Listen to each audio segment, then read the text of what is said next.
భక్తుడా, నీవొక కాళిదాసు అయితే ఆ కాళీమాత ఎప్పుడో ఒకప్పుడు తప్పక కరుణిస్తుంది.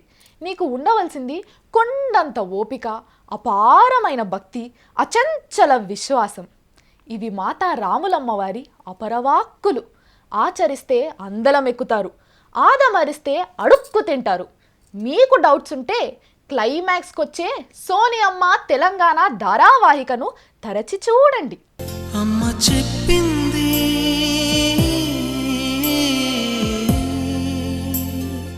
60 ఏండ్ల కొట్లాట.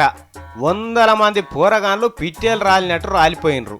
బంధువులు, రాస్తారోకోలు ఇన్ని చేస్తే కూడా సోనియా గాంధీ అమ్మ తెలంగాణ దిక్కు ఇన్ని రోజుల దాకా తొంగి చూడకపోయే. మరి ఇప్పుడు ఎట్లా మనసు మార్చుకుంది? సోనియా గాంధీ మనసు మార్చింది ఎవరు? ఎప్పటికెళ్ళి ఆమె నిజం తెలుసుకున్నది అని ఎంకులాడితే ఏం తేలిందో ఎరికేనా? మన సెల్లు ఫోన్ ఉంటుంది చూడు, ఆ సెల్లు ఫోనే ఆమె మనసుకు అరగబెట్టిందట.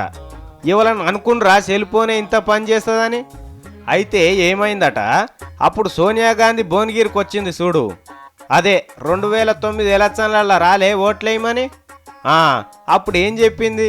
తెలంగాణ ఇచ్చేటందుకు మాకు ఎటువంటి తక్లీఫ్ లేదు, ఇచ్చేస్తాం, అట్లేం లేదు అన్నది కదా.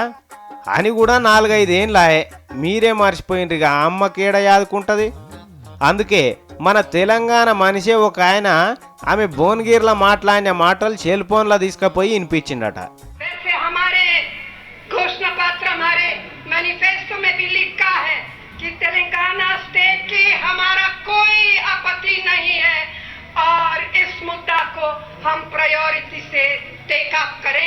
అమ్మా, అయాల మా తెలంగాణకు నువ్వు మాట ఇచ్చినావు, ఆ మాట మీదనే ఉండు, మాట తప్పితే మీ అటువంటి పెద్దోళ్ళకు మంచిది కాదు అన్నాడట. ఇది నాదేనా ఇంతకు అని బాగా చూసి ఇక్కడి నేను మళ్ళొకపారి పరీక్ష బట్టి చూస్తా అని తీసుకుందట. మరి చూసిందో ఏమో కానీ మొత్తం మీద తెలంగాణ ఇచ్చేయాలి అని అనుకున్నదట. ఇంకా అంతేకాదు, ఇప్పుడు ఎవరైతే తెలంగాణ ఇయ్యొద్దు, సమైక్య రాష్ట్రమే ఉంచాలని బెదిరిస్తున్నారో వాళ్ళంతా భువనగిరిలో సభ జరిగినప్పుడు సోనియా గాంధీ అమ్మ పక్కనే ఉన్నారు. అప్పుడేమో నాతో తెలంగాణ ఇస్తామని మాట్లాడిపిస్తిరి, ఇప్పుడేమో వద్దని చెప్పమంటిరి. నేను మాటలు ఇచ్చి వెనకకు తీసుకుంటే నన్ను చూసి జనం నవ్వుకోరా అని కోపానికి వచ్చిందట.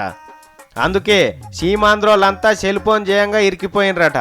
మనసులు మారుతుండొచ్చు కానీ మాటలు మాత్రం మారే అని సెల్ ఫోన్తో బయటపడ్డది. మొత్తానికి తెలంగాణ వాళ్ళంతా సెల్ ఫోన్ రుణం ఎంత తీర్చుకున్నా ఇప్పట్లో తీరేటట్టు లేదు. జై తెలంగాణ అనుడు కాదు, ఇప్పుడు జై సెల్ ఫోన్ అనుండ్రిగా. సరేనా? మంచిది.